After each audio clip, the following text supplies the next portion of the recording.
Friends, हम इस तरह के सेंटेंसेस हमारी डेली कॉन्वर्सेशन में, हमारी रोज़मर्रा की ज़िंदगी में अक्सर बोलते हैं, जैसे कि तुम जितनी ज़्यादा पढ़ाई करोगे उतना आगे बढ़ोगे, जितनी मेहनत करोगे उतना पैसा कमाओगे, जितना तुम उसके बारे में सोचोगे उतना वो तुम्हें याद आएगी। तो फ्रेंड्स, इस तरह के सेंटेंसेस बोलने के लिए इंग्लिश में द मोर का यूज़ किया जाता है। इट मीन्स जितना ज़्यादा उतना ज़्यादा। तो आइए इस तरह के सेंटेंसेस बनाने का सेंटेंस स्ट्रक्चर देख लेते हैं।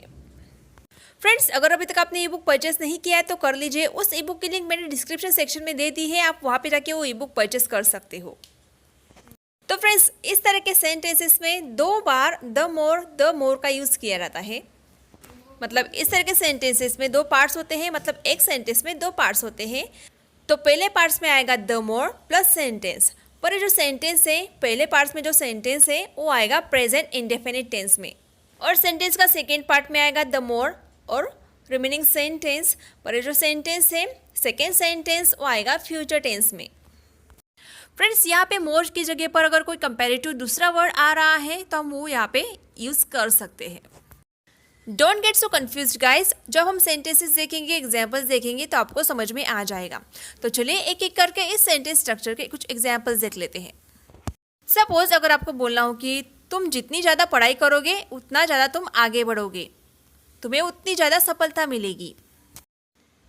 तो ये सेंटेंस कुछ इस तरह से ट्रांसलेट होगा, द मोर यू स्टडी। अब ये द मोर यू स्टडी है, प्रेजेंट इंडेफिनिट टेंस में है, और सेकेंड पार्ट जो है the more you will progress, ये चला गया फ्यूचर टेंस में। The more you study the more you will progress. तुम जितना उसके बारे में सोचोगे वो तुम्हें उतना ही याद आएगी। The more you think about her the more you will miss her. The more you think about her the more you will miss her. आप जितनी ज़्यादा मेहनत करोगे उतने ज़्यादा पैसे कमाओगे। तो गाइस, ये सेंटेंस कुछ इस तरह से बनेगा, the harder you work the more money you will earn. The harder you work the more money you will earn. जितना समय तुम उसके साथ बिताओगे उतना ही तुम उसे जान पाओगे। The more time you spend with him the more you will get to know about him. The more time you spend with him the more you will get to know about him. तो friends, इस तरह के और भी कई sentences लेके आप इस तरह के सेंटेंसेस बनाने की प्रैक्टिस कर सकते हो। बातों बातों में मैं उसे इनवाइट कर दूंगी। बातों बातों में मैं उसे पैसे देना भूल गई। बातों बातों में मैंने उसे बता दिया। तो गाइस, बातों बातों में इसके लिए हम 2 वर्ड्स का यूज़ कर सकते हैं। पहला तो है इन टॉक्स या फिर ड्यूरिंग टॉक्स। इट मीन्स बातों बातों में। इन टॉक्स या फिर ड्यूरिंग टॉक्स, इन वर्ड्स का यूज सेंटेंस के एंड में किया जाता है। मानो अगर आपको ऐसा बोलना हो कि बातों बातों में मैं उसे इनवाइट कर दूंगी, तो ये सेंटेंस ट्रांसलेट होगा I will invite him in talks, और you can say I will invite him during talks. बातों बातों में मैं उसे पैसे देना भूल गई। I forgot to give him money in talks. I forgot to give him money in talks. बातों बातों में मैंने उसे बता दिया। I told him during talks. I told him during talks. तो गाइज, अगली बार जब भी आपको इस तरह के सेंटेंसेस बोलने हो तो इन टॉक्स या ड्यूरिंग टॉक्स, इन फ्रेजेस का यूज ज़रूर कीजिए। फ्रेंड्स, इन सेंटेंसेस के अलावा कुछ सेंटेंसेस ऐसे भी होते हैं जो हम अक्सर बोल देते हैं, जैसे कि किस हद तक तुम उसका साथ दोगे। पैसे कमाने के लिए तुम किस हद तक झूठ बोलोगे। अपने सपनों को पूरा करने के लिए तुम किस हद तक जाओगे। तो फ्रेंड्स, किस हद तक, इसके लिए इंग्लिश में एक फ्रेज का यूज़ किया जाता है, और वो फ्रेज है टू व्हाट एक्सटेंट। तो अगर आपको इस तरह के सेंटेंसेस बनाने हैं तो सबसे पहले आपको टू व्हाट एक्सटेंट का यूज़ करना होगा सेंटेंस की शुरुआत में, और उसके बाद रिमेनिंग सेंटेंस। तो आइए इसके कुछ एग्जाम्पल्स देख लेते हैं। अगर आपको ऐसा बोलना हो कि पैसों के लिए तुम किस हद तक काम करोगे। To what extent will you work for money. What extent will you work for money. तुम उसके लिए किस हद तक जा सकते हो। To what extent can you go for him.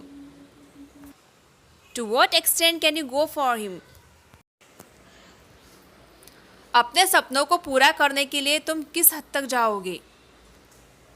To what extent will you go to make your dreams come true? To what extent will you go to make your dreams come true? किस हद तक तुम उसका साथ दोगे? To what extent will you support him? Friends, हम कई बार ऐसे भी बोलते हैं ना कि कुछ हद तक तुम्हारी बात सही है या फिर कुछ हद तक यह सही है या सच है। तो कुछ हद तक इसके लिए इंग्लिश में बोला जाता है टू सम एक्सटेंट। तो अब ये जो सेंटेंस है कुछ हद तक तुम्हारी बात सही है, तो ये सेंटेंस कुछ इस तरह से ट्रांसलेट होगा, to some extent you are right. To some extent you are right. कुछ हद तक यह बात सच है। To some extent it's true. तो गाइस, इस तरह से आप कुछ हद तक या फिर किस हद तक, इनके लिए टू व्हाट एक्सटेंट या फिर टू सम एक्सटेंट, इन फ्रेजेस का यूज़ करके इस तरह के सेंटेंसेस बहुत आसानी से बोल सकते हो। फ्रेंड्स, मुझे मेरे एक व्यूअर ने पूछा था कि मैम इस तरह के सेंटेंसेस कैसे बोलें, जैसे कि हम कैजुअली इसे ही बोल देते हैं ना कि लो आप तो सो रहे हो, लो आप हंस रहे हो। तो गाइस, इस तरह के सेंटेंसेस को ट्रांसलेट करने के लिए कोई स्पेशल स्ट्रक्चर नहीं है। फ्रेंड्स, यहाँ पे हमें सिर्फ सेंटेंसेस के सेंस को समझने की ज़रूरत है। जैसे कि सेंटेंस है लो आप सो रहे हो, तो लो के लिए इंग्लिश में ऐसा स्पेशल कोई वर्ड नहीं है, तो हम जस्ट ऐसा बोल सकते हैं कि हे यू आर स्लीपिंग। लो आप हंस रहे हो। हे यू आर लाफिंग। तरह से हे यू आर डांसिंग। लो तुम डांस कर रहे हो। तो फ्रेंड्स, आप हे वर्ड का यूज़ किसी का ध्यान अट्रैक्ट करने के लिए, आश्चर्य जताने के लिए या फिर प्रसन्नता जताने के लिए कर सकते हो। So guys, this is all about this video. I hope आज का लेसन आपको ज़रूर पसंद आया होगा और ये लास्ट वाला सेंटेंस आपकी प्रैक्टिस के लिए। जितना ज़्यादा आप मेरे वीडियोस को देखोगे उतना ज़्यादा आप सीखोगे। रियली गाइज, अगर आप जितना ज़्यादा मेरे वीडियोस को देखोगे, क्योंकि मैंने 500 से भी ज़्यादा वीडियोस बनाकर अपलोड कर रखी है मेरे यूट्यूब चैनल पे, आप एक बार भी उन वीडियोस को देख लोगे ना, तो वैसे भी आपकी 80 से 90% इंग्लिश इम्प्रूव हो जाएगी। आप अपनी डे टू डे लाइफ में बहुत अच्छे इंग्लिश बोलने लगोगे, क्योंकि मैंने ऐसे ही एक से बढ़कर एक इंटरेस्टिंग सेंटेंसेस इंक्लूड किए हैं मेरे पिछले वीडियोस में, जो हम रोज़मर्रा की ज़िंदगी में अक्सर बोलते हैं। और उन्हीं सेंटेंसेस को और एडवांस इंग्लिश स्ट्रक्चर्स को लेकर मैंने एक ई बुक भी बनाया है, मतलब PDF। उस ई बुक में आपको ऐसे ही एक से बढ़कर एक interesting daily use English sentences और एडवांस इंग्लिश स्ट्रक्चर्स सीखने को मिल जाएंगे। तो अगर अभी तक आपने वो ई बुक परचेस नहीं किया है तो कर लीजिए। उसकी लिंक मैंने डिस्क्रिप्शन सेक्शन में दे के रखी है, आप वहाँ पे जाके वो ई बुक परचेस कर सकते हो। अब मिलते हैं फ्रेंड्स अगले लेसन में। Till then take care.